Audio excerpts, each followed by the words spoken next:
آپ کے لیے بھی اپنے ناظرین کے لیے کہ جو مختلف ذرائع وہ ایف آئی آر جو ہے وہ حاصل کی ہے. شعیب شاہین صاحب آپ نے بھی وہ ایف آئی آر دیکھی ہے, کوئی وارنٹ نہیں ہے, کوئی نوٹس نہیں ہے, کوئی چیز نہیں ہے, اور جو ایف آئی آر شعیب شاہین صاحب بنائی گئی جس کیس میں, اس میں جس نے رشوت دی جو الزام ہے, جس نے لی, ان دونوں کے خلاف کوئی چیز نہیں ہے اور بغیر نوٹس بغیر وارنٹ ایک شخص کو گرفتار کیا گیا. کیا کہیں گے سر؟ پہلی بات تو یہ ہے کہ یہ 2018 کی انکوائری کا ریفرنس ہے. 6 سال لگے ان کو انکوائری مکمل کرنے میں. کیوں؟ وجہ یہ ہے کہ آج یہ جو پچھلے 8-9 مہینے کی ساری کی جانے والا حق سچ کے ساتھ کھڑا ہونے والا بول کا جو سٹائل ہے وہ ان کو پسند نہیں ہے. تو انہوں نے ڈھونڈا, دیکھا, کوشش کی کہ کس طریقے سے ان کو کیپچر کیا جائے. ٹائم اینڈ اگین ان کے اینکر پرسن کو اٹھایا, بند کیا, ان کے خلاف مقدمات بنائے. جب وہ دبا نہیں سکے اور پھر جب ان کو نظر آ گیا کہ ان کے خلاف اور کچھ نہیں ہو سکتا, اور پھر اسپیشلی کئی دفعہ بول کو بند کیا اور پھر عدالتوں کے ذریعے اس کو بحال کرایا, ریسٹور کرایا, تو میرا خیال ہے ان کو ایک بہانہ 2018 کی کسی انکوائری کا ریفرنس اور بہانہ بنا کے انہوں نے یہ ایف آئی آر درج کر دی. پہلی بات. دوسری بات یہ ہے کہ یہ ایف آئی آر درج کرنی تھی تو بھائی اس انکوائری میں وہ آج ان کو بلاتے, ان کو پوائنٹ آف ویو لیتے, ان سے کو پوچھتے اور اس کے بعد کوئی بات کرتے, پھر موقع ملتا کو بیل کو ریسٹ کراتے یا جو کچھ بھی اپنا قانونی حق ہے وہ استعمال کرتے.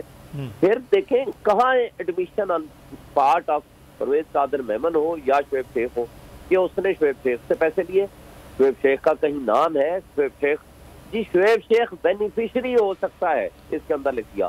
بھائی وہ بینیفیشری ہو سکتا ہے یا نہیں ہو سکتا, اس کا رول کیا ہے؟ اس جرم ہے اگر ہے کسی نے ایڈمیشن کی, غلط ہے, صحیح ہے, تو جس نے جرم کیا اس کے خلاف پروسیڈنگ کرو. تو جس کا کوئی بینیفیشری ہو سکتا ہے اس کو اٹھا کر کے آپ نے پرچہ دے دیا. بیسیکلی پرپز صرف اتنا تھا کہ اٹھایا پہلے, پرچہ بعد میں جا کر کے دے رہے. صرف پریشرائز کرنا, ملائن کرنا اور ڈیفیم کرنا, اور اصل مقصد یہ ہے کہ ان کو اپنے راستے سے اور جو ان کی ایک پالیسی ہے حق سچ کی اس سے ہٹانا اور اس کے ذریعے ان کو بلیک میل کرنا. That is the only thing. اب یہ پولیس اور ایف آئی اے اس طرح استعمال ہو رہی ہے ان کے ہاتھوں سے, موجودہ جو گورنمنٹ ہے پی ٹی ایم کی ایک فاشسٹ حکومت, تو اس کے علاوہ اس میں کچھ بھی نہیں ہے. اچھا, جس قسم کی ایف آئی آر ہے عمومی طور پر, کیونکہ آپ کی تو پریکٹس ہے شعیب صاحب, یہ جس میں جرم میں شامل ہی نہیں ہے, جو آپ خود بتا رہے ہیں بینیفیشری ہو سکتا کے الفاظ ہیں, مطلب اف کی بات ہو رہی ہے, تو کیا ایسی چیزوں میں اس طرح سے گرفتاریاں اور اس طرح سے چیزیں ہوتی؟ میں عمومی پریکٹس کی بات کر رہا ہوں جو ہوتی ہے. سر دیکھیں بات یہ ہے کہ جب آپ نے آئین کے مطابق نہیں چلنا, قانون کے مطابق نہیں چلنا, جب کسی کو وکٹمائز کرنا ہو, کسی کے خلاف بدنیتی کی بنیاد پر ریاستی اداروں کو استعمال کرنا ہو, ریاستی دہشت گردی کی ایک مثال قائم کرنی ہو, بنیادی انسانی حقوق کی پامالی کرنی ہو, تو اس کے لیے پھر ریاستی اداروں کو استعمال کیا جاتا ہے. اور جو جرنلسٹ ہیں, اسپیشلی وکلا ہے یا پولیٹیکل ایکٹیوسٹ ہیں, ان کے خلاف اس طرح کی حرکتیں کر کے ان کو استعمال کیا جاتا ہے ریاستی اداروں کو اور اس طرح کی ایف آئی آروں کو, تاکہ ان کو بلیک میل کیا جائے, ان کو پریشرائز کیا جائے اور ان کو اپنی ٹرمز منوانے کی آسانی سے اپنی ٹرمز منوائی جا سکے. That is the actual cause, اور اس کے علاوہ کچھ بھی نہیں ہے. سر آپ نے یہ ایف آئی آر پڑھی ہے, ایک ہے رشوت جس نے دی ہے, فرض کرتے ہیں جی اگر دی ہے, اور ایک ہے جس نے لی ہے, ان کے حوالے سے کوئی ذکر ہے؟ صرف بینیفیشری کو ہو سکتا ہے کہ بات ہے, کیا اس میں سر قانونی طور پر ہے؟ دیکھیں رشوت لینے والے کا نام ہے کہ جی فلاں شخص نے رشوت دی تھی, وہ بھی جج ہے جی. صحیح.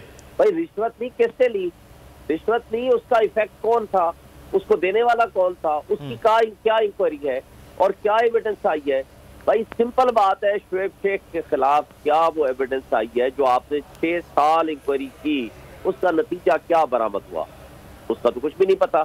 18 کی انکوائری, آج 23 ان کو یاد آیا پرچہ دینے کے لیے. بیسیکلی تو یہاں سے میلا فائٹی اور بدنیت اظہار ہے. ایک ایک دن کی ایکسپلینیشن دینی پڑتی ہے کہ کیوں ہم نے اس کو ڈیلے کیا, پرپز ہمارا اس کے پیچھے کیا تھا, مقصد اس کا ہمارا اس کے پیچھے کیا تھا.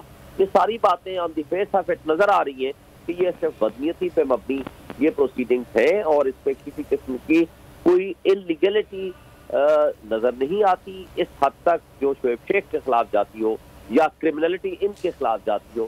سوائے اس بات کے کہ ان کو وکٹمائز کرنا مقصد ہے۔ تو صرف یہ وکٹمائز والا معاملہ ہے جو نظر بھی آ رہا ہے۔ اور شکریہ شعیب شاہین صاحب۔ 2018 کی ایک انکوائری ہے اور اس ایف آئی آر کے حوالے سے محمد اسامہ غازی آپ نے دیکھ لیا ہے کہ جو سچویشن جو وہ تھی اور اس پر یہ چیزیں سامنے آ رہی ہیں۔ تو یہ تو پھر ہے کہ کوئی نہ کوئی چیز ایسی بنا کے رکھ لی جائے کہ کسی کو تھریٹن کرنا ہو تو وہ نکالے وہاں سے پچھلی